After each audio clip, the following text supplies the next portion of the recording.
Hello friends, welcome to Day Trader Telugu and good evening. Sensex 109 points down ay 78,139 దగ్గర close అయితే Nifty 13 points gain అయి 23,658 దగ్గర close అయింది. వెరాస్ bank Nifty 66 points down అయి 50,887 దగ్గర close అయింది. ఇవాల్టి మార్కెట్ ఒక ప్రైస్ యాక్టివిటీ ఓపెనింగ్ నుంచి ఫస్ట్ 1 అవర్ 10-15 వరకు అబ్జర్వ్ చేస్తే ఇక మార్కెట్ ఇవ్వలేదు, ఎక్కువగా పడేలా ఉంది, బాగా ఫాల్ వచ్చేలా ఉంది అనే ఒక సినారియో నుంచి స్ట్రాంగ్ గా మార్కెట్ కింద నుంచి రికవర్ అయి నియర్లీ 220-230 పాయింట్స్ దగ్గరగా నిఫ్టీలో ఫ్రమ్ డేస్ లోస్ అయితే హయ్యర్ మూవ్ అయితే కనిపిస్తూ నియర్లీ పాజిటివ్ లో అయితే ఇవాళ మార్కెట్ క్లోజ్ అవ్వాలనే ప్రయత్నం ఇవాళ మార్కెట్ లో అయితే కనిపించింది. ఫ్రెండ్స్, మిగిలినవి మాట్లాడుకునే ముందు ఈ వీడియో మీరు చూసే పాయింట్ ఆఫ్ టైం కి మీరు December 31st ఎండ్ లో ఉంటారు. Advanced happy new year. Usual గా ఉగాదినే మనకు సంబంధించిన కొత్త సంవత్సరం, బట్ చిన్నప్పటి నుంచి మనం January 1st అంటే కూడా న్యూ ఇయర్ అనేలా మనం చూస్తూ ఉంటాం. కాబట్టి లాస్ట్ ఫ్యూ మంత్స్ మన పోర్ట్ఫోలియోస్ రిలేటెడ్ గా మార్కెట్ చాలా బాగా డిస్టర్బ్ చేసి ఉండొచ్చు మిమ్మల్ని సైకలాజికల్ గా, బట్ ఈ 2025 బెటర్ గా ఉండాలని అయితే ఎక్స్పెక్ట్ చేద్దాం. అండ్ ఈ 2025 లో స్టాక్ మార్కెట్ పరంగా మీరు పెట్టుకుంటున్న గోల్స్ ఏంటి? ఏదైనా నేర్చుకుందాం అనుకుంటున్నారా? ఏదైనా స్టడీ చేయాలనుకుంటున్నారా? ఏదైనా డిఫరెంట్ సెట్ ఆఫ్ స్కిల్స్ ని మీరు అక్వైర్ చేయాలనుకుంటున్నారా? ఈ 2025 లో ఫైనాన్షియల్ గా మీరు తీసుకోవాలనుకుంటున్నా అనదర్ బిగ్ డెసిషన్స్ ఏంటో వీలైతే కామెంట్ సెక్షన్ లో చెప్పండి. సో దట్ మన వాళ్ళు కూడా ఫైనాన్షియల్ డెసిషన్స్ పరంగా మీరు ఏం ప్లాన్ చేస్తున్నారు, ఇతరులు ఏం ప్లాన్ చేస్తున్నారు వాళ్ళకి అర్థమైతే డెఫినెట్లీ వాళ్ళు కూడా వాళ్ళ నెగ్లెక్టెడ్ పార్ట్స్ ఏమైనా ఫైనాన్షియల్ గా ఉంటున్నా ప్లాన్స్ చేసుకోవడానికి ఉంటుంది. వెల్, కమింగ్ టు మార్కెట్స్, చాలా ఇంట్రెస్టింగ్ డేటా ఉంది. పర్టికులర్ గా రీసెంట్ టైమ్స్ లో రిపీటెడ్ గా మనం మాట్లాడుకుంటూ వస్తున్న dollar index and most importantly bond deals కొంత కూల్ ఆఫ్ అయితే అవుతున్నాయి. 4.62 చూసుంటాం రీసెంట్ టైమ్స్ లో, అది ఇప్పుడు 4.53 దగ్గరగా వచ్చింది. అండ్ డాలర్ ఇండెక్స్ కూడా కొంత కూల్ ఆఫ్ అయింది. అండ్ గ్లోబల్ గా యుఎస్ మార్కెట్స్ లో మనకు కొంత సెల్ ఆఫ్ ఉంటున్నా ఇండియన్ ఈక్విటీ మార్కెట్స్ లో ఫస్ట్ హాఫ్ లో వచ్చిన కొంత సెల్ ఆఫ్ తర్వాత మార్కెట్ స్ట్రాంగ్ అని ఇవాళ బౌన్స్ అయ్యాయి. పర్టికులర్ గా mid caps and small caps అయితే ఇవాళ డే లోస్ నుంచి స్ట్రాంగ్ రికవరీని అయితే మనకి చూపించాయి. ఐ హోప్ మీ పోర్ట్ఫోలియో అయితే ఇవాళ గ్రీన్ లోనే ఉందని. నిఫ్టీ, బ్యాంక్ నిఫ్టీ, సెన్సెక్స్ ఎక్కడుందో పక్కన పెడితే నాకు తెలిసి మీ పోర్ట్ఫోలియో అయితే ఇవాళ గ్రీన్ లోనే ఉంటుంది. అవునా కాదా? And coming to global markets, చాలా ఇంట్రెస్టింగ్ అబ్జర్వేషన్ ని ఒకసారి అండర్లైన్ చేసి ఉంచుకోవడానికి ప్రయత్నించండి. చైనాకు సంబంధించిన మ్యానుఫ్యాక్చరింగ్ యాక్టివిటీ డిసెంబర్ లో స్లో అయింది. ఈ రీసెంట్ టైమ్స్ లో వాళ్ళ గవర్నమెంట్ ఏం ప్రయత్నించింది? ఏదో ఒక రకంగా వాళ్ళ ఎకానమీని రివైవ్ చేయాలని చాలా ప్రయత్నాలు చేసింది కదా, అది వర్కౌట్ అవుతున్నట్లయితే కనిపించట్లేదు. చైనాకు సంబంధించిన manufacturing activity third straight month grow అవుతున్నట్లే కనిపిస్తున్నా అనలిస్ట్ లో ఎక్స్పెక్టేషన్స్ కంటే బిలో ఉంటున్నట్టు ఏదైతే రీసెంట్ టైమ్స్ లో వాళ్ళ గవర్నమెంట్ చేయాలని ప్రయత్నిస్తుందో దాన్ని మీట్ అవ్వలేదనేలా డేటా పాయింట్స్ అయితే మనకి రిఫ్లెక్ట్ అవుతూ ఉన్నాయి. And very important, RBI financial stability గురించి కూడా మాట్లాడుకోవాలి. ఈ ఫైనాన్షియల్ స్టెబిలిటీ రిపోర్ట్ ఏంటంటే ఎట్ ఎనీ పాయింట్ గ్లోబల్ గా ఏదైనా క్రాష్ వచ్చినా, ఇండియాలో ఏదైనా వర్స్ట్ సినారియోస్ వచ్చినా, ఏదైనా డిస్టర్బెన్స్ మన మార్కెట్స్ కి క్రియేట్ అయితే మన బ్యాంక్స్ దాన్ని తట్టుకోగలవా లేదా, ఇలాంటివి చాలా ఇంపార్టెంట్. స్ట్రెస్ టెస్ట్లు చేస్తుంటారు కదా బ్యాంక్స్ కన్నిటికి. అంటే ఏదైనా ఒక వర్స్ట్ సిచ్యువేషన్ వస్తే ఇండియా తట్టుకునే పరిస్థితిలో ఉందా లేదా, ఇండియన్ బ్యాంక్స్ అవి తట్టుకునే పరిస్థితిలో ఉన్నాయా లేదా, ఆ స్ట్రెస్ టెస్ట్ దాన్ని ఆర్బీఐ ఫైనాన్షియల్ స్టెబిలిటీ రిపోర్ట్ లో కూడా ఆర్బీఐ వాళ్ళు చెప్తుంటారు. ఇది యాక్చువల్లీ మన బ్యాంక్స్ రిలేటెడ్ గా పాజిటివ్ గానే చూడాలి. ఆర్బీఐ వాళ్ళు ఏం చెప్తున్నారో తెలుసా? ఎలాంటిది జరిగినా, గ్లోబల్ గా ఎలాంటి వర్స్ట్ థింగ్ జరిగినా, ఇండియాలో ఏదైనా వర్స్ట్ థింగ్ జరిగినా మన ఇండియన్ బ్యాంక్స్ తట్టుకొని నిలబడతాయని, ఇండియన్ ఎకానమీ కూడా తట్టుకొని నిలబడుతుందని. ఒకే ఒక్క కన్సర్న్ ఏంటంటే అన్నెసరీగా అన్సెక్యూర్డ్ లోన్స్ ఈ బ్యాంక్స్ ఇచ్చేస్తున్నాయి, ఫైనాన్షియల్ ఇన్స్టిట్యూషన్స్ ఇచ్చేస్తున్నాయి. ఒకరికి ఈ క్రెడిట్ కార్డ్ రిలేటెడ్ గా లోన్ ఉంటది, ఇంకొక పర్సనల్ లోన్ ఉంటది, ఇంకొకటి అన్సెక్యూర్డ్ లోన్సే ఒకరి దగ్గర చాలా తీసేసుకుంటున్నారు. చాలా ట్రాప్ లోకి వెళ్ళిపోతున్నారు. అన్సెక్యూర్డ్ లోన్స్ లో మంచి వడ్డీ వస్తుందని బ్యాంక్స్ అలానే పరిగెడుతున్నాయి, తాకట్టు లేకుండా ఇచ్చేస్తున్నారు కదా అని ప్రజలు కూడా అలానే వెళ్తున్నారు. ఇది ఇండియన్ ఎకానమీకి మంచిది కాదని ఆర్బీఐ ఒక కన్సర్న్స్, రిపీటెడ్ కన్సర్న్స్ అయితే కనిపిస్తున్నాయి. కానీ బ్యాంక్స్ రిలేటెడ్ గా ఫైనాన్షియల్ స్టెబిలిటీ మాత్రం టాప్ లో ఉందనేలా ప్రెసెంట్ ఆర్బీఐ వాళ్ళైతే రిపోర్ట్ ని రిలీజ్ చేస్తున్నారు. ఇక మన మార్కెట్స్ ఇక 2024 ఎండ్ అయింది కదా, మన మార్కెట్స్ విషయానికి వస్తే ఆల్ టైమ్ హై నుంచి ఏవేవి ఎంతెంత పడింది అనేది ఇక్కడ మీరు స్క్రీన్ మీద గమనించవచ్చు. నిఫ్టీ 50 అయితే ఆల్మోస్ట్ ఒక 10% పడింది, నెక్స్ట్ 50 అయితే ఒక 13% పడింది. ఏది 52 వీక్స్ హై నుంచి చెప్తున్నా, ఎంటైర్ 2024 లో కాదు ఏం జరిగింది అనేది, హైస్ నుంచి ఎంత పడ్డాయి. అలాగే Nifty 100, 200, 500 stocks, mid cap, small caps ఎలా ఉన్నాయో చూడండి. హైస్ నుంచి స్మాల్ క్యాప్స్ కేవలం 5-6% పడ్డాయి, మిడ్ క్యాప్స్ కేవలం 6% దగ్గరగా మాత్రమే పడ్డాయి, వెరాస్ లార్జ్ క్యాప్స్ ఎక్కువ పడ్డాయి. అండ్ కమింగ్ టు సెక్టర్స్, చాలా ఇంట్రెస్టింగ్ గా ఉంటది. మీడియా చూడండి 27% దగ్గరగా పడింది. అండ్ ఆయిల్ అండ్ గ్యాస్ కూడా ఒక 20% దగ్గరగా పడింది, ఎనర్జీ ఒక 20% దగ్గరగా పడింది, పిఎస్సి ఒక 20% దగ్గరగా పడింది. ఎందుకు చూపిస్తున్నానంటే ఏ స్పేసెస్ లో మీకు ఎక్కువ ఫాల్ ఉందో తెలిస్తే చేస్తే అందులో ఇంకా స్టాక్స్ 30, 40, 50% కరెక్ట్ అయినా కూడా మీకు కనబడతాయి అనమాట. అండ్ దీని ప్రకారంగా 10% ఎక్కడెక్కడ మనకి ఏ సెక్టార్స్ లో మనకి ఫాల్ కనిపించింది, 15% ఎక్కడుంది, 20% ఎక్కడుంది, అండ్ వాటి లెవెల్స్ ఏంటి, ఒకవేళ 10-20% పడాలంటే ఆ లెవెల్స్ ఏంటి అనేది కూడా ఇక్కడ మీకు స్క్రీన్ మీద ఉంటుంది. యూజువల్ గా మన స్టార్టింగ్ ఆఫ్ 2024 నుంచి బానే జరిగింది మొత్తానికి ఒక 7-8 నెలల దగ్గరగా. బట్ తర్వాత ఒక 3-4 నెలల దగ్గరగా మార్కెట్ లో కొంత uncertainty, even global markets all time highs కెళ్తున్నా, ఇండియన్ ఈక్విటీ మార్కెట్స్ లో కొంత అన్సర్టనిటీ అయితే కనిపించింది. కమింగ్ టు FIDA డేటా, నిన్న అండ్ ఇవాళ కూడా మనకి నిఫ్టీకి సంబంధించిన క్వార్టర్లీ రీబ్యాలెన్సింగ్ జరుగుతుంది కదా. కొన్ని స్టాక్స్ లోకి డబ్బులు వస్తున్నాయి, కొన్ని స్టాక్స్ లోకి డబ్బులు వెళ్తున్నాయి. దాని కారణంగా మనకు కొంత ఇన్ఫ్లోస్ లో కొంత డిస్టర్బెన్స్ ఉంటుంది. కాబట్టి నిన్నటి FIDA డేటా, ఇవాళ FIDA డేటా సీరియస్ గా చూడడానికి లేదు. కొంత లో వాల్యూమ్స్ కనిపిస్తాయి, కొంత ఓవర్ గా మనకి డేటా కనిపిస్తూ ఉంటుంది. ఇవాళ నిన్న రెండింటిని కూడా నెగ్లెక్ట్ చేయండి. ఇవాళ ఇంకా డేటా రిఫ్లెక్ట్ అవ్వట్లేదు. రిఫ్లెక్ట్ అయిన వెంటనే మీకు కామెంట్ సెక్షన్ లో అది యాడ్ చేస్తాను, ఆర్ ఈ వీడియోలోనే మీకు యాడ్ చేసి చెప్తాను. అప్లోడ్ చేసే మినిట్ వరకు ఎప్పుడు వచ్చినా దీన్ని యాడ్ చేస్తాను. లేట్ అవుతుంటే ఫర్దర్ గా ఇంకొక 1 అవర్, హాఫ్ అన్ అవర్ తర్వాత ఉంటే కామెంట్ సెక్షన్ లో చెక్ చేయండి. అండ్ చాలా మంది 2025 పెద్దగా రిటర్న్స్ ఉండవు, 2025 లో ఎక్కువ రిటర్న్స్ ఎక్స్పెక్ట్ చేయొద్దు, మార్కెట్స్ మోస్ట్లీ రేంజ్ బౌండ్ లో ఉంటాయని చెప్తున్నారు. దానికి ప్రధానమైన కారణం గ్లోబల్ గా యుఎస్ మార్కెట్స్ బాగా పెరిగాయి కదా. ఇంకెంత పెరుగుతాయి? ఈ 2025 లో కన్సల్టేషన్ లోకి వెళ్తాయి. వాళ్ళ మార్కెట్స్ కన్సల్టేషన్ లోకి వెళ్తే మన మార్కెట్స్ కూడా కన్సల్టేషన్ లోకి వెళ్తాయి. ఎక్స్పెక్టేషన్స్ కొంత ఉన్నట్లున్నాయి మార్కెట్స్ లో. బట్ మన markets compare with global markets already మంచిగానే డీప్ గానే కరెక్టే. డీప్ గా ఎందుకు అంటున్నానంటే నిఫ్టీ 10% కరెక్ట్ అయింది, 20% కరెక్ట్ అవ్వాల్సిన రీజన్ ఏం లేదు పర్టికులర్ గా ఇప్పుడు, అన్లెస్ ఇంకొక క్వార్టర్ నెంబర్స్ వర్స్ట్ గా ఉంటే తప్పించి. బట్ ఒక స్మాల్ హోప్ ఏంటంటే ఈసారి వచ్చే నెంబర్స్ కొంత బెటర్ గా ఉంటాయని. జనవరి ఆ పాయింట్ లో స్టార్ట్ అయ్యే నెంబర్స్ కొంత బెటర్ గా ఉంటాయని అయితే నేను ఎక్స్పెక్ట్ చేస్తున్నాను. లెట్స్ సీ ఎలా ఉంటాయి అనేది. ఒకవేళ ఆ నెంబర్స్ ఏ మాత్రం మార్కెట్ ఎక్స్పెక్టేషన్స్ కంటే బెటర్ గా ఉన్నా entire Indian equity markets related గా సెంటిమెంట్ టర్న్ అవుతుంది. లేదు బాలేవంటే ఇంకొక 3-4 మంత్స్ మనం మన మార్కెట్ రిలేటెడ్ గా వోలటాలిటీని ఇంకొంత టైం వరకు ఓపిక్ గా భరించాల్సి ఉంటుంది. అండ్ కమింగ్ టు మార్కెట్, చెప్పాను కదా రీసెంట్ టైమ్స్ లో very important levels at least 23,850 above market close అవ్వకుండా మార్కెట్ ని నేను కమింగ్ టైమ్స్ లో బాగా పెరిగిపోతుందని అయితే ఎక్స్పెక్ట్ చేయట్లేదు. అండ్ ఇఫ్ ఇవాళ వెళ్తున్న లోస్ ని కూడా మార్కెట్ బ్రేక్ చేసి డౌన్ సైడ్ వెళ్తుంటే నెక్స్ట్ ఉండే ఇంపార్టెంట్ సపోర్ట్ మాత్రం 23,240 గుర్తుంచుకోండి. గతంలో ఒకసారి ఆల్మోస్ట్ నవంబర్ 20 ఆ పాయింట్ లో అక్కడికి వచ్చే 24,800 వరకు మార్కెట్ పెరిగింది. మళ్ళీ ఆ లెవెల్స్ దగ్గరికి వస్తుంటే మాత్రం 23,300 to 23,500 ఆ 200 పాయింట్ జోన్ లోకి వస్తుంటే మాత్రం యాక్చువల్ గా ఇవాళ ఎగ్జాక్ట్ గా ఆ జోన్ దగ్గరికి వచ్చే మనకు అక్కడి నుంచి పెరిగింది.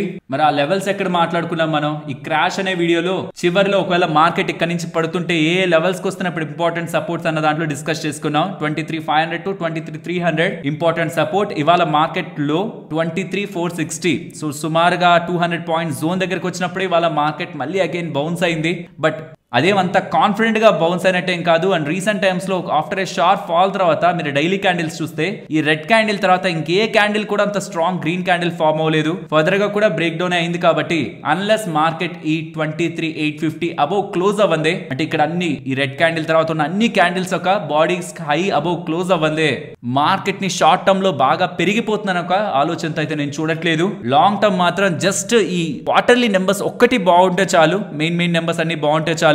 మొత్తం సినారియో మార్కెట్ రిలేటెడ్ గా ఈ ఎక్స్పెన్సివ్నెస్ కానీ or growth slow down related గా కానీ అన్ని సినారియోస్ కూడా ఒకసారిగా టర్న్ అరౌండ్ అవుతాయి. కాబట్టి రిజల్ట్స్ ని కీన్ గా అబ్జర్వ్ చేద్దాం. స్టార్టింగ్ వచ్చే రిజల్ట్స్ మంచిగా ఉంటే మార్కెట్ రిలేటెడ్ గా కూడా బెటర్ ఇన్ఫ్లోస్ ఉంటాయనేది ఎక్స్పెక్టేషన్. ఫ్రెండ్స్, ఇలా మార్కెట్ లో ఉంటున్న ఎంటైర్ డేటాను అనాలిసిస్ చేస్తూ ఇలా కంటెంట్ ని మీ ముందు పెట్టడానికి మేమన్ మా టీం పెడుతున్న ఎఫర్ట్స్ మీకు వాల్యుబుల్ అని అనిపించిందా? అనిపిస్తే మాత్రం తప్పకుండా లైక్ చేస్తూ పెడుతున్న ఎఫర్ట్స్ ని ఎంకరేజ్ చేయండి. ఫస్ట్ ఈ 15 రూపీస్ స్టాక్ గురించి మాట్లాడుకోవాలి. ఒకసారి గమనించండి, కంపెనీ రిలేటెడ్ గా ప్రమోటర్స్ దగ్గర 50% దగ్గరగా వాటా ఉంది కదా. అందులో నిశాంత్ పిట్టి గారి దగ్గర మీరు గమనిస్తే కొంత టైం బ్యాక్ 28% దగ్గరగా వాటా ఉండేది. ఇంకొంత టైం బ్యాక్ సుమారుగా 37% దగ్గరగా వాటా ఉండేది. సో 37 నుంచి 32%, 32 నుంచి 28%, 28 నుంచి చాలా టైం బ్యాక్ హోల్డ్ చేసి దాన్ని ఏకంగా హాఫ్ చేసేశారు ఈ సెప్టెంబర్ 2024 క్వార్టర్ లో. ఇప్పుడు ఏకంగా ఈ 14.21% ని one of the main promoter అయిన ఈ పర్సన్ తన ఎంటైర్ వాటాని అమ్మడానికి ప్రయత్నిస్తూ ఉండడం ఇవాళ స్టాక్ 10% దగ్గరగా పడి 6-7% దగ్గరగా నెగిటివ్ గా క్లోజ్ అయింది. ఏంటిది ప్రమోటర్స్ ఇంతలా వాటా నమ్మేస్తున్నారు అమ్మేసుకుంటున్నారు. దీనికి మళ్ళీ రీటైల్ షేర్ హోల్డర్స్ రిలేటెడ్ గా సెంటిమెంట్ డిస్టర్బ్ అవుదా? లెట్స్ సే నాకే ఒక కంపెనీ ఉందనుకోండి, దాంట్లో నాకున్న 30% వాటాని టైం టు టైం మొత్తం ఇంకొక డే లేదన్నట్టుగా నేను అమ్ముకుంటూ వెళ్ళిపోతుంటే మరి నా కంపెనీలో ఇన్వెస్ట్మెంట్ చేసిన షేర్ హోల్డర్స్ కి భయం రాదా? ఇతనెందుకు ఇంతలా కంపెనీలో ఉన్న వాటాను అమ్మేసుకుంటున్నాడు, మరి మనం పెడుతున్నాం, తనకే తన కంపెనీ మీద నమ్మకం లేదు, అంత వాటాను అమ్మేసుకుంటున్నాడు, మరి మన వాటా సంగతి ఏంటి? నిజంగా తన కంపెనీ గ్రో అవుతుందని తన నమ్మకం ఉంటే ఎందుకు అంతలా వాటా అమ్ముకుంటారని నా షేర్ హోల్డర్స్ కి భయం రాదా? ఇన్ఫాక్ట్ అలానే భయం వచ్చి తనని క్వశ్చన్ అడిగితే కాన్ఫరెన్స్ కాల్ లో వాళ్ళు ఇచ్చిన సమాధానం ఏంటో తెలుసా? Most of the internet company founders అందరి దగ్గర కూడా 2% నుంచి 10% దగ్గరగానే ఉంటది వాళ్ళ హోల్డింగ్, కానీ మా దగ్గర ఏమో 50% కి పైగా ఉంది. మీరు ఎందుకు అమ్మేస్తున్నారు, ఇంకా అమ్ముతారా అలా కంటిన్యూస్ గా? వాళ్ళు చెప్పిన సమాధానం ఇదనమాట. మా దగ్గర ఏమో చాలా ఎక్కువగానే ఉంది, ఫౌండర్స్ దగ్గర చాలా ఎక్కువ ఉంది వాటా, కాబట్టే మేము మా అవసరాల కోసం కొంత అమ్ముకుంటున్నాం అని ఎలా చెప్తున్నారు అంటే నెక్స్ట్ కమింగ్ డేస్ లో ప్రమోటర్స్ వాళ్ళ వాటాని ఈ 50% నుంచి స్లోగా 10% కి 2% కి తీసుకురావాలనుకుంటున్నారా? ఫ్రెండ్స్, ఇది time to time stock price ని తగ్గించి ఈ బోనస్లు ఇవ్వడం ద్వారా వేరియస్ రూట్స్ లో కార్పొరేట్ యాక్షన్స్ చేయడం ద్వారా చూడండి నియర్లీ 1,16,000 దగ్గరగా ఉంటున్న షేర్ హోల్డర్స్ 9,99,000 దగ్గరగా వచ్చేసారు. ప్రమోటర్స్ ఏమో వాళ్ళ వాటాను తగ్గించుకుంటున్నారు. ఎవరు పెరిగారని చూస్తే స్లోగా పబ్లిక్ పెరిగారనమాట. 20% దగ్గరగా ఉన్న పబ్లిక్ ఇప్పుడు 44% అయ్యారు.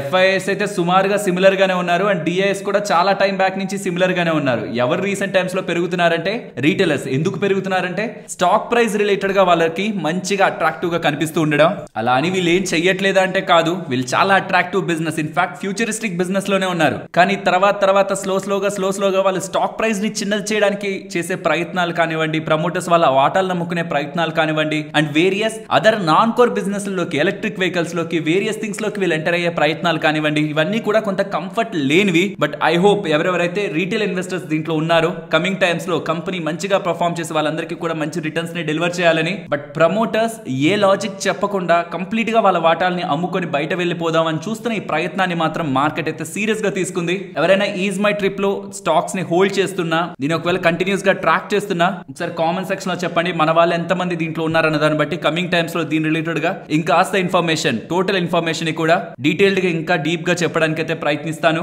మన వాళ్ళలో ఎవరైనా ఈజ్ మై ట్రిప్ హోల్డ్ చేస్తూ ఉంటే ఏ లెవెల్స్ లో హోల్డ్ చేస్తున్నారు, మీరు ఏ పాయింట్స్ లో ఉన్నారనేది కూడా వీలైతే కామెంట్ సెక్షన్ లో చెప్పండి. ఫ్రెండ్స్, యూజువల్ గా మార్కెట్ లో మనం బాగా పెరిగే స్టాక్స్ ఆర్ పెరిగిన స్టాక్స్ చూస్తూ ఉంటాం కదా, కానీ 2024 లో హైస్ నుంచి ఎంతెంత పర్సెంట్ ఎక్కువగా మాట్లాడుకునే స్టాక్స్, ఏదో మనకు ఊరు పేరు లేని కంపెనీలు కాదు, ఎక్కువగా మనం మాట్లాడుకుంటుండే స్టాక్స్ హైస్ నుంచి ఎంతెంత పర్సెంట్ పడ్డాయన్నది ఇక్కడ మీరు స్క్రీన్ మీద గమనించవచ్చు. వాటి పేర్లు, వాటి 1 year హై అండ్ కరెంట్ ఎక్కడ ఉన్నాయి అండ్ 1 year హై నుంచి ఎంత పడ్డాయన్న పర్సంటేజ్లు మీకు ఉంటాయి. ఒకప్పటి మార్కెట్ ఎవర్ టైం ఫేవరెట్స్ ఉన్నాయి దీంట్లో. తాన్లా ప్లాట్ఫామ్స్ కానీ, ఆదాని గ్రీన్ ఎనర్జీ కానీ, ఆదాని పవర్ కానీ, ఎస్ బ్యాంక్ కానీ, ఈవెన్ ఎన్బిఎఫ్సి స్పేస్ లో పూనావాలా ఫిన్కాప్ కానీ, ఇలా టాటా మోటార్స్ ఇంక్లూడింగ్ ఎవ్రీథింగ్, మంచి పేర్లు, ఒకప్పుడు మంచిగా నెంబర్స్ డెలివర్ చేసిన కంపెనీస్ తో సహా అన్ని ఉన్నాయి. ఈ లిస్ట్ చూసినప్పుడు అనిపిస్తూ ఉంటుంది మనం అనాలిసిస్ చేస్తాం, ఇన్వెస్ట్మెంట్ చేస్తాం, కానీ కొంత టైం పీరియడ్ ఏంటంటే మార్కెట్ మనల్ని డీప్ గా టెస్ట్ చేస్తుంది. ఎంతలా అంటే 30, 40, 50% కూడా ఫేమస్ ఇన్వెస్టర్స్ కూడా ఇది తప్పలేదు. కాబట్టి మీ పోర్ట్ఫోలియోలో ఏదైనా మీరు స్ట్రాంగ్ గా నమ్మి బాగా పడినా సరే ఇది ఖచ్చితంగా కమింగ్ టైమ్స్ లో పెరుగుతుందని మీరు అనుకునే కంపెనీ ఏదైనా ఉందా మీ పోర్ట్ఫోలియోలో? ఈ 2024 లో మీకు డీప్ గా పెయిన్ ఇచ్చి స్టిల్ మీరు దాన్ని నమ్ముతున్న కంపెనీ, మీకు మంచి నమ్మకం ఉంటున్న కంపెనీ ఏదైనా ఉంటున్నా దాన్ని ఒకసారి కామెంట్ సెక్షన్ లో చెప్పండి. పడినా మీకు స్ట్రాంగ్ కన్విక్షన్ ఉండేటివి, పెరిగినో కాదు, పడినా మీకు స్ట్రాంగ్ కన్విక్షన్ ఉండేటివి, మీ పేషెన్స్ ని టెస్ట్ చేస్తున్నవి, వాటి పేర్లు, అవి ఎంత లాస్ లో మీరు ఇంకా స్టిల్ హోల్డ్ చేస్తున్నారు అనేది ఒకసారి చెప్పడానికి ప్రయత్నించండి. ఫుల్ నెగిటివ్ ఎందుకు? మైక్రో క్యాప్ స్టాక్స్, చాలా చిన్న స్టాక్స్ ఏవేవి 2024 లో, అంటే 2024 స్టార్టింగ్ నుంచి ఇప్పటి వరకు, క్యాలెండర్ ఇయర్, ఫైనాన్షియల్ ఇయర్ కాదు, స్టార్టింగ్ నుంచి ఇప్పటి వరకు ఏవేవి ఎంతెంత పర్సెంట్ పెరిగాయి అండ్ వాటి రిలేటెడ్ గా మైక్రో క్యాప్సే కదా అని మ్యూచువల్ ఫండ్స్ పక్కన పెట్టలేదు. Most of the mutual funds కూడా ఎక్కువగా కొని మల్టీ బ్యాగర్స్ అయిన స్టాక్స్ ఏంటన్నది కూడా ఇక్కడ మీకు స్క్రీన్ ముందు ఉంచుతున్నాను. ఈ 2024 లో పెరిగినవన్నమాట, కానీ దానికి ముందు పడి ఉండొచ్చు. ఇవి బాగా ఆలోచించాలి, ఎందుకంటే మోస్ట్ ఆఫ్ ద ఐపీఓస్ ఏంటంటే రాగానే చాలా దారుణంగా పడిపోయాయి, 70%, 80% పడిపోయాయి. బట్ అవి మళ్ళీ ఆ ప్రైస్ కి వచ్చేసరికి చాలా మంచి మల్టీ బ్యాగర్ రిటర్న్స్ ఇస్తున్నట్టు మనకు కనిపిస్తుంది. కానీ ఐపీఓ ప్రైస్ నుంచి పడి తర్వాత పెరిగిన ఉన్నాయి. ఇది ప్రతి ఒక్క మోస్ట్ ఆఫ్ ద ఐపీఓస్ కి అప్లై అవుతుంది. టెక్ ఇట్ జొమాటో కానివ్వండి, పీబీ ఫిన్టెక్ కానివ్వండి, కార్ట్రేట్ టెక్ కానివ్వండి, మోస్ట్ ఆఫ్ ద టైమ్స్ లో ఉన్న tech IPOs, platform based IPOs అన్ని కూడా మంచి కరెక్షన్ కి వెళ్ళి మళ్ళీ అక్కడి నుంచి ఐపీఓ ప్రైస్ కంటే పైకి వచ్చే ప్రయత్నం జరిగింది. చాలా కొద్ది మందే వాటిని ఆ ప్రెషర్, ఆ పెయిన్ అంతా తీసుకొని హోల్డ్ చేసి మళ్ళీ లాభాలు చూసిన వాళ్ళు ఉన్నారు. వాళ్ళకైతే చాలా లెసన్స్ అయితే మార్కెట్ నేర్పించి ఉండాలి. ఈ 2024 లో అయితే మనం నేర్చుకోవాల్సిన లెసన్ ఇదే. మార్కెట్ డీప్ గా టెస్ట్ చేస్తుంది. మనం బుక్ చేయనంత వరకు, మనకు ఆ కన్విక్షన్ మిస్ అవ్వకుండా బుక్ చేయనంత వరకు అది లాస్ కాదు, అన్రియలైజ్డ్ లాస్. అది ఎప్పుడైనా మనల్ని ప్రాఫిటబుల్ గా మార్చచ్చు. బట్ అలా అని ప్రతి లాస్ వస్తున్న కంపెనీని హోల్డ్ చేయాలని కాదు. థింగ్స్ బ్యాడ్ గా టర్న్ అవుతాయి, కొన్నిసార్లు థింగ్స్ మనకి అగైనెస్ట్ గా వెళ్తాయి. అది ఎన్ని క్వార్టర్స్ ఉండడానికి ఛాన్స్ ఉంది, మనం ఏ బేసిస్ తో ఇన్వాల్వ్ అయ్యాం, అది ఇంకా స్టిల్ ఇంటాక్ట్ గానే ఉందా లేదా ఆ స్టోరీ అన్నది మనం టైం టు టైం రివ్యూ చేసుకొని ముందుకు వెళ్తూ ఉండాలి. మీకు అలా డీప్ పెయిన్ ని స్టిల్ క్రియేట్ చేస్తూ కమింగ్ టైమ్స్ లో అది లాభాల్లో ఖచ్చితంగా వస్తుందని మీకు నమ్మకం ఉంటున్న కంపెనీస్ ఏంటో కామెంట్ సెక్షన్ లో షేర్ చేయండి. ఫ్రెండ్స్, ఇలా న్యూస్ అప్డేట్స్ ని అనాలిసిస్ చేస్తూ మీ ముందుకి కంటెంట్ తీసుకురావడానికి మేం పెడుతున్న ఎఫర్ట్స్ మీకు వాల్యుబుల్ గా అనిపిస్తూ ఉంటే మన వీడియోని తప్పకుండా లైక్ చేయండి. ఫ్రెండ్స్, ఐటీసీ హోటల్స్ రిలేటెడ్ గా స్టడీ చేద్దాం అనుకుంటున్న వాళ్ళకి ఎస్బీఐ సెక్యూరిటీస్ వాళ్ళకి సంబంధించిన రిపోర్ట్ చాలా బ్యూటిఫుల్ గా ఎక్స్ప్లెయిన్ చేసింది. అసలు ప్రపోజ్డ్ డీమర్జర్ ఏంటి అండ్ డీమర్జర్ తర్వాత ఎలాంటి స్ట్రక్చర్ ఉంటుంది, నన్ను బాగా ఇంట్రెస్టింగ్ గా తీసుకువెళ్ళింది అయితే ఈ నెంబర్స్ అన్నమాట. ఫైనాన్షియల్స్ ఆఫ్ ఐటీసీ హోటల్ ఏంటి, వాల్యుయేషన్ మెట్రిక్, ఏ పాయింట్స్ లో అది వాల్యుయేషన్ ఉంటే ఏ పాయింట్స్ కి adjusted ITC post demerger share price ఎలా ఉంటుంది, కరెంట్ ప్రైస్ ఎలా ఉంది, చాలా డీటెయిల్డ్ గా వాళ్ళు ఇక్కడైతే ఎక్స్ప్లెయిన్ చేశారు. మోస్ట్లీ ఇక్కడ చూడండి, implied fair value of ITC hotels నేను చెప్పాను కదా రీసెంట్ టైమ్స్ లో మినిమం 110 దగ్గరగా ఉండొచ్చు, మాక్సిమం 170 అంటే టూ మచ్ స్ట్రెచ్. అది 160 దగ్గర ఉంటే కూడా అది స్ట్రెచ్. 130 140 కొంచెం లిటిల్ ఎక్స్పెన్స్ అవుతుంది. బట్ 160 170 దగ్గరకు వెళ్ళిపోయిందంటే 35 40 EV to EBITDA multiples FY25 expectations తో వీళ్ళు మార్కెట్ లోకి తీసుకొస్తున్నట్టు. అది ఇండియన్ హోటల్స్ ఉంది చూసారా, మన తాజ్ ఇవన్నీ ఉంటాయి హోటల్స్, దానికి దగ్గరగా తీసుకువెళ్తున్నట్టు. సరే, ఇది చిన్నది గ్రో అవుతుంది, ఆ ఎక్స్పెన్సివ్ వాల్యుయేషన్ ఉంటాయి అనుకుంటే ఓకే, కానీ మార్కెట్ లీడర్ ఒక ఎర్నింగ్ మల్టిపుల్స్ లో తీసేసుకుంటున్నట్టు అనమాట 160 170 అంటే. చూద్దాం, ఏదైనా లాజిక్ కనిపించి ఏ 110 కి బిలోనో దొరికిందంటే మాత్రం మంచిదే, అంటే మంచి వాల్యుయేషన్స్ లో ఉంటున్నట్టే. సో వీలైతే ఒక స్క్రీన్ షాట్ తీసి ఉంచుకోండి. ఐటీసీ హోటల్స్ రిలేటెడ్ గా ఏ వాల్యుయేషన్ లో వస్తే చూడండి, ఏ వాల్యుయేషన్ ఏ ఈవి టు ఎబిటా వాల్యుయేషన్స్ లో వస్తే హోటల్ స్టాక్స్ ని వాల్యూ చేస్తుంది ఇలానే అనమాట, ఈవి టు ఎబిటా. సో అలా వస్తే ఎంత ఫేర్ వాల్యూ ఉంటుంది, 20 లో వచ్చింది అనుకోండి 113 దగ్గరగా ఉంటుంది. దాంతో మనకి ఐటీసీ అడ్జస్టెడ్ ఎలా అవుతుంది, షేర్ ఎలా అవుతుంది. 25 లో వస్తే 141, 26 లో వస్తే 147, 28 లో వస్తే 158, 30 లో వస్తే 169.7, సుమారుగా 170. అలా వస్తే ఐటీసీ ఎక్కడ ఉంటుంది, ఐటీసీ పోస్ట్ డీమర్జర్ ఎక్కడ ఉంటుంది, ఈ డీటెయిల్స్ ని కూడా మీరు ఇమేజ్ లో గమనించవచ్చు. మోస్ట్లీ ఈ రిపోర్ట్ అంతా నేను మీకు వీడియోలోని ఇలా చూపించేశాను కాబట్టి స్క్రీన్ షాట్స్ తీసుకున్నా, పాస్ చేసి చూసినా క్లియర్ గా డేటా అర్థమైపోతుంది. రికార్డ్ డేట్ 6th January అని గుర్తుంచుకోండి. ఎఫ్ఎన్ఓ రిలేటెడ్ గా 3rd January కి అన్ని ఎండ్ అయిపోతాయి. ఎఫ్ఎన్ఓ మీకు ఉంటున్నా సరే 3rd January కి అది క్లోజ్. మళ్ళీ ఎఫ్ఎన్ఓ కాంట్రాక్ట్స్ ఫ్రెష్ గా 6th January నుంచి ఓపెన్ అవుతాయి. అండ్ ఎవ్రీ 10 షేర్స్ ఐటీసీ మీ దగ్గర ఉంటే ఒక్కొక్క షేర్ ఐటీసీ హోటల్స్ ఇస్తారనమాట. కొంతమందికి డౌట్ వస్తుంది, మనకి 15 షేర్స్ ఉంటే ఎలా, మరి 12 షేర్స్ ఉంటే ఎలా, 10 కాకుండా ఉంటే ఎలా అని. మీకు అడ్జస్టెడ్ మనీ ఏదైతే ఉంటుందో అది డబ్బుల రూపంలో వేసేస్తారు, మీ బ్యాంక్ అకౌంట్ లోకి పడిపోతుంది. కంగారు పడాల్సింది ఏం లేదు, మీకు రూపాయి కూడా మోసం జరగదు. బట్ 10 షేర్స్ కి 1 ఐటీసీ హోటల్ షేర్ వస్తుంది అనేది గుర్తుంచుకోవాలి. 10 ఐటీసీ షేర్స్ కి 1 ఐటీసీ హోటల్ షేర్. ఆర్బీఐ నుంచి ఒక బిగ్ గుడ్ న్యూస్ అయితే వస్తుంది. యూజువల్ గా మీరు యూపీఐ ట్రాన్సాక్షన్ చేయాలనుకున్నారు, అతని ఫోన్ నెంబర్ కానీ ఏదైనా డీటెయిల్స్ ఎంటర్ చేస్తే తన పేరు మీకు కనిపించేస్తుంది, క్లారిఫికేషన్ వచ్చేస్తుంది. ఐఎంపీఎస్ లో కూడా మీకు పేరు వచ్చేస్తుంది. వెరాస్ ఎన్ఈఎఫ్టీ లో కానీ ఆర్టీజీఎస్ లో కానీ మీకు పేరు పడదు. కానీ as per RBI rules April 1st 2025 నుంచి మీరు ఆర్టీజీఎస్ కానీ ఎన్ఈఎఫ్టీ కానీ ఏ ట్రాన్సాక్షన్ చేస్తున్నా తనకు సంబంధించిన డీటెయిల్స్ ఎంటర్ చేయగానే తన పేరు కూడా వచ్చి రీకన్ఫర్మేషన్ చేసుకునేలా బ్యాంక్స్ అన్ని వెసులుబాటులను ఇవ్వాలనేలా ఆర్బీఐ వాళ్ళు కొత్త రూల్స్ అయితే తీసుకొస్తున్నారు. సో ఇక నుంచి మీకు ఎన్ఈఎఫ్టీ కానీ ఆర్టీజీఎస్ కానీ ట్రాన్సాక్షన్స్ చేస్తే ఆటోమేటిక్ గా పేరు కూడా డిస్ప్లే అవుతుందన్న విషయాన్ని April 1st 2025 నుంచి ఈ రూల్స్ అమల్లోకి వస్తాయనే విషయాన్ని గుర్తుంచుకోవాలి. సో దట్ రాంగ్ ట్రాన్సాక్షన్స్ చేసే స్కోప్ తక్కువ ఉంటుంది. చిన్న చిన్న తేడాతో అకౌంట్ నెంబర్ తేడాలతో చాలా మందికి డబ్బులు రాంగ్ గా వెళ్ళిపోతుంటాయి. బట్ నాకు తెలిసి ఈ రూల్ తర్వాత రీకన్ఫర్మేషన్ చేసుకొని మనం పంపించుకోవచ్చు. నెక్స్ట్ యూనిమెక్ గురించి మాట్లాడుకోవాలి. వాళ్ళ ఐపీఓ లిస్ట్ అయింది. సుమారుగా 785 రూపీస్ దగ్గరగా వాళ్ళ ఐపీఓ ప్రైస్ పెడితే 1460 దగ్గరగా, అంటే సుమారుగా ఒక 86% లిస్టింగ్ గెయిన్స్ తో ఇవాళ ఇన్వెస్టర్స్ కి మంచి గెయిన్స్ ని లిస్టింగ్ గెయిన్స్ అయితే అందించింది. అండ్ క్లోజింగ్ పాయింట్ కి 1376 దగ్గర క్లోజ్ అయ్యి సుమారుగా 75% లిస్టింగ్ డే గెయిన్స్ తో ఇవాళ ఐపీఓ అయితే ఎండ్ అయింది. అండ్ ఇదే కాదు, రీసెంట్ టైమ్స్ లో వచ్చిన మోస్ట్ ఆఫ్ ద ఐపీఓస్ అన్ని కూడా మంచి లాభాలనే వచ్చాయి. మమతా మిషనరీ 160% దగ్గరగా, మోబిక్విక్ సుమారుగా 90% దగ్గరగా, అలా డామ్ క్యాపిటల్ కానీ, ఐకేఎస్ కానీ, Vishal mega mart, Senores pharma, Sai life, trans rail, Sanathan textiles ఇవన్నీ కూడా రీసెంట్ టైమ్స్ లో ఎప్పుడెప్పుడు లిస్ట్ అయ్యాయి అండ్ ఎంతెంత పర్సెంట్ లిస్టింగ్ గెయిన్స్ ఇచ్చాయి అనేది కూడా ఇక్కడ మీరు స్క్రీన్ మీద గమనించవచ్చు. నెక్స్ట్ ఏథర్ ఐపీఓ ఉంది కదా, 2-wheeler ఎలక్ట్రిక్ వెహికల్స్ ని తయారు చేసే వాళ్ళది ఐపీఓ అయితే రాబోతుంది. సెప్టెంబర్ 2024 లో అనుకుంటాను వీళ్ళు డిఆర్హెచ్పి ఫైల్ చేశారు. చేశారు. టోటల్ ఐపీఓ సైజ్ 4000 crores అట. ఫ్రెష్ ఇష్యూ అంటే కంపెనీకి వెళ్ళేది 3100 crore అండ్ ఓఎఫ్ఎస్ అంటే ప్రమోటర్స్ అమ్ముతూ ఉంటే నియర్లీ 660 crores దగ్గరగా వాళ్ళు డబ్బులు తీసుకువెళ్తా అంటున్నారు. అండ్ ఇలా వస్తున్న డబ్బులతో వీళ్ళ ఫ్యాక్టరీ రిలేటెడ్ గా అంటే వీళ్ళ ఫర్దర్ ఎక్స్పాన్షన్స్ రిలేటెడ్ గా డెట్ ని తగ్గించుకుంటారంట, R&Dని పెంచుకుంటారంట, మార్కెటింగ్ కూడా చేసుకుంటారట. ఇంతకీ 2-wheeler ఎలక్ట్రిక్ వెహికల్ స్పేస్ లో వీళ్ళు ఏ ప్లేస్ లో ఉన్నారు? ఒకప్పుడు అంటే ఓలా ఆధిపత్యం అనుకోండి. ఏప్రిల్ ఆ పాయింట్ లో 50% అబోవ్ వాళ్ళకి మార్కెట్ షేర్ ఉండేది. కానీ ఇప్పుడు 18% వాళ్ళ మార్కెట్ షేర్. ఇప్పుడు మార్కెట్ లీడర్ ఎవర్రా అంటే బజాజ్ ఆటో 27% వాళ్ళ దగ్గర మార్కెట్ షేర్ ఉంది. సెకండ్ ప్లేస్ లో టీవీఎస్ మోటార్ 22% ఉంది. ఓలా ఎలక్ట్రిక్ థర్డ్ ప్లేస్ లో ఉంది 18% మార్కెట్ షేర్ తో. 2-wheeler ఎలక్ట్రిక్ వెహికల్స్ నే మాట్లాడుతున్నా. ఫోర్త్ ప్లేస్ లో ఏథర్ ఎనర్జీ ఉంటది అనమాట, 14% మార్కెట్ షేర్. ఇందులో లార్జెస్ట్ షేర్ హోల్డర్ ఎవరో తెలుసా? ఏథర్ ఎనర్జీలో హీరో మోటోకార్ప్ వాళ్ళు 37.2% వాటాని హోల్డ్ చేస్తున్నారు. యాక్చువల్ గా ఈ హీరో మోటోకార్ప్ వాళ్ళు కూడా ఈజ్ ఎ పేరెంట్ కంపెనీగా చూస్తే హీరో మోటోకార్ప్ ఒకటి ఉంటే మన దగ్గర దీనికైనా షేర్ హోల్డర్ కేటగిరీ వర్కౌట్ అవుతుందేమో అనే ఒక ఎక్స్పెక్టేషన్స్ కూడా మార్కెట్ లో ఉన్నాయి. బట్ వీళ్ళు అసలు పార్టిసిపేటే చేయట్లేదు. అంటే వీళ్ళంత కాన్ఫిడెంట్ గా ఉన్నారు చూడండి, కమింగ్ టైమ్స్ లో ఇది గ్రో అవుతుందని. సో మేమైతే అమ్మాలనుకోవట్లేదు, ఓఎఫ్ఎస్ లో మేము పార్టిసిపేట్ చేయట్లేదని కంప్లీట్ వాళ్ళ వాటా 37.2% వాటా వాళ్ళ దగ్గరే ఉంచుకుంటున్నారు. ఇది యాక్చువల్లీ మనం మంచిగానే చూడాలి. ఎందుకంటే ఇప్పుడు అందరూ కూడా ఐపీఓగా వెళ్ళిపోతున్నాం, ఎంతో కొంత వాటా నమ్మి డబ్బులు చేసుకుందాం, మనీ ఎర్న్ చేద్దాం అనుకుంటున్న టైంలో వాళ్ళు చాలా తక్కువకే కొనుక్కున్నారు ఏథర్ ఎనర్జీలో. స్టిల్ వాళ్ళ ఐపీఓలు అమ్మట్లేదంటే ఇంకేదో గ్రోత్ ఫ్యాక్టర్ వాళ్ళు ఎక్స్పెక్ట్ చేస్తున్నారు ఈ కంపెనీ నుంచి. ఇది ఇంకొంచెం కాన్ఫిడెన్స్ వస్తుంది ఇన్వెస్టర్స్ కి. ఓకే, ఈ హీరో మోటోకార్ప్ వాళ్ళు అమ్మట్లేదు అంటే మనం ఎంటర్ అవ్వచ్చు కదా ఈ వాల్యుయేషన్స్ లో అని. మరి వాళ్ళ రెవెన్యూస్ ఎలా ఉన్నాయి, వాళ్ళ బిజినెస్ ఎలా ఉంది అంటే లాస్ మేకింగ్.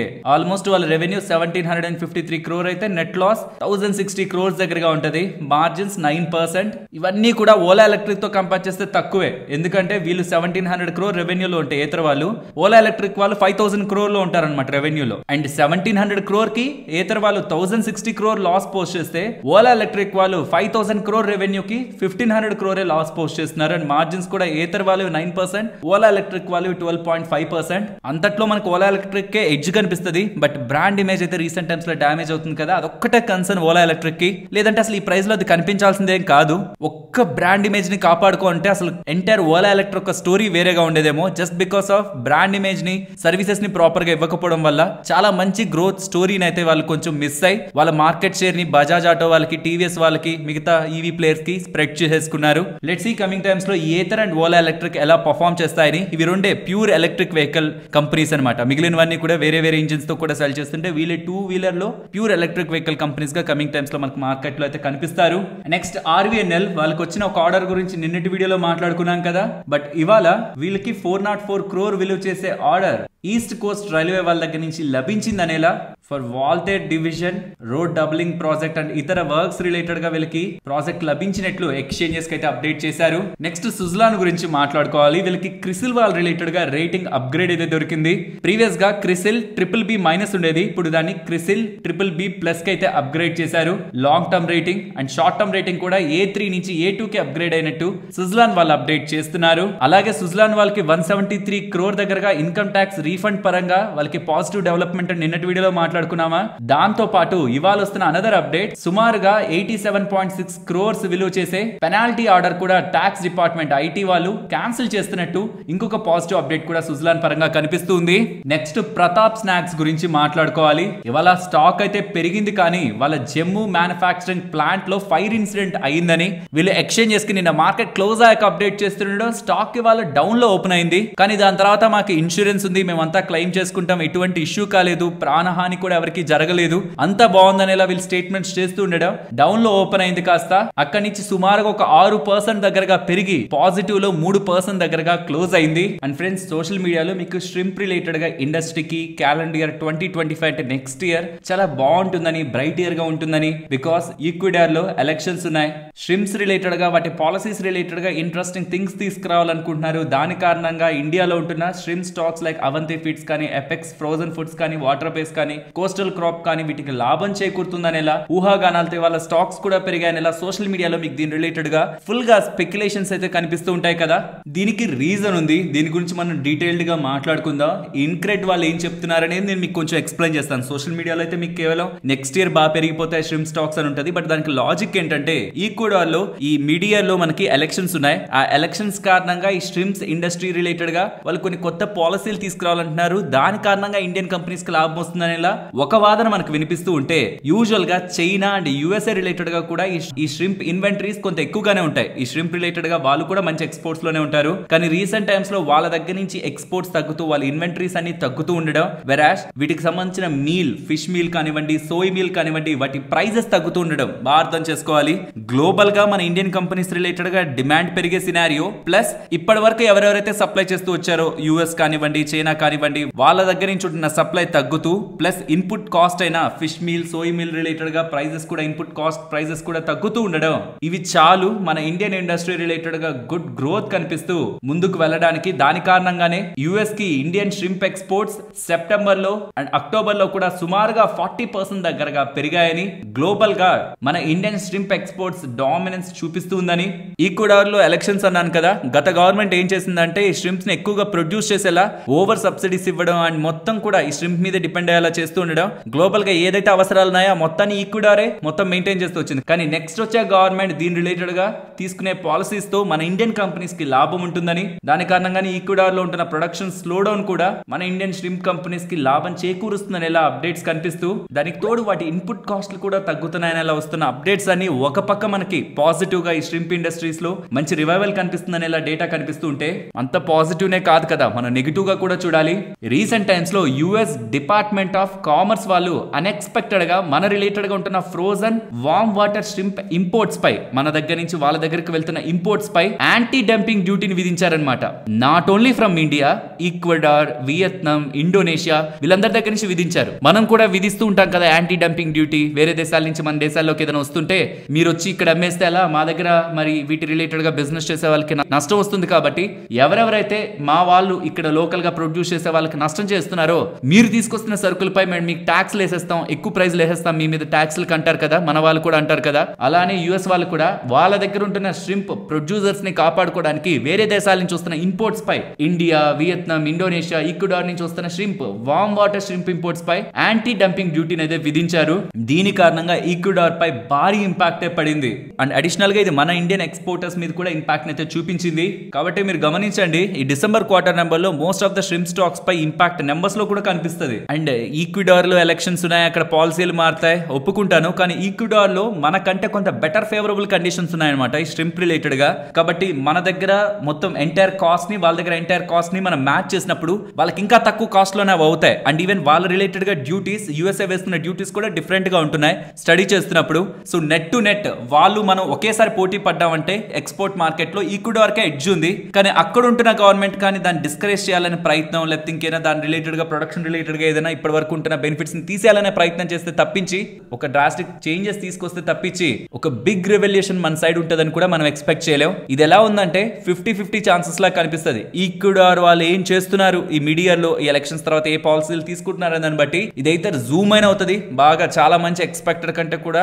సడన్ గ్రోత్ అయితే, అంటే మీకు బజింగ్ స్టాక్స్ లాగా వినిపిస్తాయి ఇవి. లేదు వాళ్ళు అలా ఏం చేయట్లేదు అనుకోండి, ఇప్పుడు ఆల్రెడీ వచ్చిన బజ్ అప్పుడైనా కూల్ ఆఫ్ అవుతుంది. సో రిస్క్ ఉంది, రివార్డ్ ఉంది. సోషల్ మీడియాలో హాఫే కనిపిస్తుంది. రిస్క్ ను కూడా అనాలిసిస్ చేసి మనం ఆ రిస్క్ ను కూడా ముందుగానే మైండ్ లో పెట్టుకొని ముందుకు వెళ్తున్నప్పుడే, ఏదైనా రిస్క్ వెంటనే ప్లే అవుతున్నప్పుడు ఇమీడియట్ గా కొంత లాస్ తో కూడా మనం బయటకు వచ్చేయచ్చు అనమాట. లేదంటే మనకు అర్థం కాదు ఎందుకు పడుతున్నాయి సడన్ గానీ. ఈక్వెడార్ లో ఎలక్షన్స్ అయితే దీనికి ఏం ఇంపాక్ట్ అని అనుకుంటాం. గ్లోబల్ సప్లై చైన్ ఎప్పుడైతే స్టడీ చేస్తారో ఎక్స్పోర్ట్ చేస్తున్న కంపెనీస్ కి, అప్పుడే మీరు అర్థం చేసుకోగలుగుతారు. లేకపోతే మొత్తం పడిపోయాక ఎక్కడో మీరు ఒక ఆర్టికల్ చదువుతారు, ఇదిగోండి దీని కారణంగా పడి ఉంటుందని. బట్ ఎప్పుడైనా సరే గ్లోబల్ సప్లై చైన్, ఎవరు మన కంపెనీస్ కి కాంపిటీటర్, ఎవరు ఎక్కడ ఏ డెసిషన్స్ తీసుకుంటే మన కంపెనీస్ ఇంపాక్ట్ అవుతాయి, దీన్ని ప్రాపర్ గా స్టడీ చేయాలి ఈ పర్టికులర్ స్టాక్స్ రిలేటెడ్ గా మాత్రం.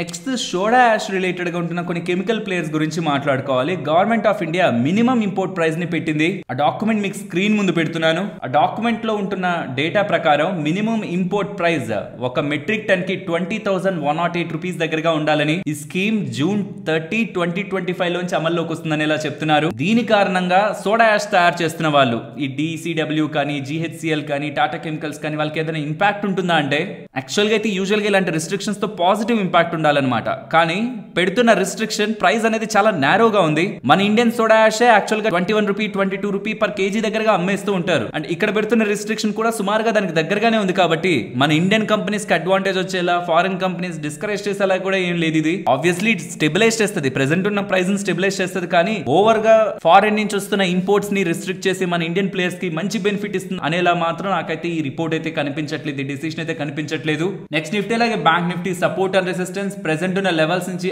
అప్ సైడ్ 23,690 వాళ్ళ పెరుగుతున్నప్పుడు రెసిస్టెన్స్ ఉందా, అది బ్రేక్ అయితే 23,760 అండ్ డౌన్ సైడ్ కి వస్తుంటే వాళ్ళు గమనిస్తే పెరుగుతున్న టైంలో మల్టిపుల్ టైం కన్సాలిడేట్ అయిన జోన్ 23,580 అది బ్రేక్ అయితే 23,520 చూడండి, అది బ్రేక్ అయితే 23,450 సుమారుగా ఇక్కడికి వచ్చే ఇవాళ సపోర్ట్ అయితే తీసుకుంది. Coming to bank Nifty perfect ఇవాళ మార్కెట్ కన్సాలిడేషన్ ఇక్కడ మీకు కనిపిస్తుంది. డౌన్ అవ్వడం, ఇంపార్టెంట్ జోన్ దగ్గర సపోర్ట్ తీసుకోవడం, ఆల్మోస్ట్ ఈ రెసిస్టెన్స్ కి దగ్గరగానే కన్సాలిడేట్ అవ్వడం. ఈ జోన్ బ్రేక్ అయితే ఫర్దర్ గా down side 50,350 and up side 51,250 important levels గా కనిపిస్తూ ఉన్నాయి. మరొక ఇంట్రెస్టింగ్ వీడియోతో మళ్ళీ మీ ముందుకు వస్తాను. అంతవరకు టేక్ కేర్, జై హింద్.